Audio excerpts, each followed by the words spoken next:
ఒకటే చెప్తా ఉన్నాను, మీ బిడ్డలను దేవుని చేతిలో పెట్టండి. ఈ జెరూషా పిల్లరా తన కుమారుణ్ణి ఎవరి చేతిలో పెట్టేసింది? దేవుని చేతిలో పెట్టేసింది. అయ్యా ఇదిగో ఈ యోతాము నీ బిడ్డ ప్రభువా. ఆ రోజు హన్నా ఎలాంటి పని అయితే చేసిందో ఈ జెరూషా తర్వాత దినాలలో అలాంటి పని చేసింది. అయ్యా ఇదిగో నాకు ఇచ్చినటువంటి ఈ కుమారుడు నీ బిడ్డ, నువ్వు ఎలా వాడుకోవాలనుకుంటే అలా వాడుకో, నువ్వు ఎలా నిలబెట్టాలనుకుంటే నువ్వు అలా నిలబెట్టు ప్రభువా అని ప్రార్థించింది. దేవుడు అనుకున్నాడు, తన జీవితం పూర్తిగా నాకు వదిలేసింది కనుక ఎలా దీవించాలో అలా దీవిస్తానని దేవుడు అనుకోని విధానములో యోతామును దేవుడు ఆశీర్వదించాడు. దేవుని స్తోత్రం కలుగును గాక. నీ బిడ్డలను కూడా నీవు దేవుని చేతికి అప్పగించు. వారెవరైనప్పటికీ కూడా ప్రభువా ఈ బిడ్డను నీ పనిలో వాడుకో, ఈ బిడ్డను నీ పరిచర్యలో వాడుకో, ఈ బిడ్డను నీ నామ మహిమార్థమే వాడుకో ప్రభువా. ఏ పనిలోనైనా పర్వాలే నీ సేవలో వాడుకో ప్రభువా. ఒక మూల నుండి చేసేటువంటి పనైనా పర్వాలే నీ సేవలో ఒక చిన్న పాత్రగా వాడుకో ప్రభువా. నీ బిడ్డల కొరకు నువ్వు ఈ రోజు నుండి ప్రార్థించడం మొదలుపెట్టు.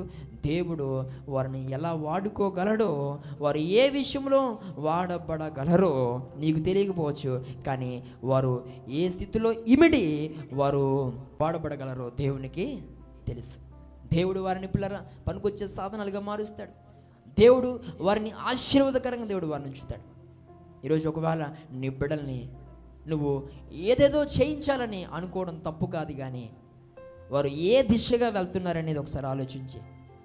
అంటే నేను మంచిగా చదివించొద్దు అని నేను చెప్పటం లేదు, వారిని చక్కగా ఉద్యోగాలు చేయించొద్దని నేను చెప్పటం లేదు, కానీ వారిని ఆ దిశగా నడిపిస్తూనే వారు భక్తిలో కూడా అలాంటి పొజిషన్లో ఉన్నారా? ఈరోజు నీ కుమార్తె నీ కుమారుడు ఫస్ట్ ర్యాంకర్ అయితే లేకపోతే సెకండ్ ర్యాంకర్ అయితే ఎంతో ముచ్చటపడిపోతున్నాం, కానీ భక్తి విషయంలో కూడా అందరితో పోల్చుకుంటే, మిగిలిన యవనస్తురాలతో పోల్చుకుంటే మరి అలాంటి ర్యాంక్ని ఆత్మీయతలో కూడా వారు కలిగి ఉన్నారా? ఎందుకు బాధపడాలి? అందుకు సంతోషపడుతున్నాం. ఈరోజు నా మాట్లాడుతున్న ప్రియ సహోదరి సహోదరుడు, దేవుని విషయంలో కూడా నీ బిడ్డలు ఎలా ఉండాలి? ముందే ఉండాలి, అందరికంటే ముందు ఉండాలనుకో, తప్పులేదు. అందరితో పాటు కాదు. అలా అనుకున్నప్పుడే కదా నువ్వు వారి కోసం ప్రత్యేకమైన ప్రార్థన చేయగలవు. అన్ని విషయాల్లో కూడా వారిని అందరి తల్లుల కంటే ఎక్కువగా, అందరి తండ్రుల కంటే ఎక్కువగా నీ బిడ్డను ప్రోత్సహించగలుగుతాం. ఈరోజు నా మాట్లాడుతున్న ప్రియ సహోదరి సహోదరుడా, కాబట్టి నీ బిడ్డలను దేవుని పనిలో ఉంచండి.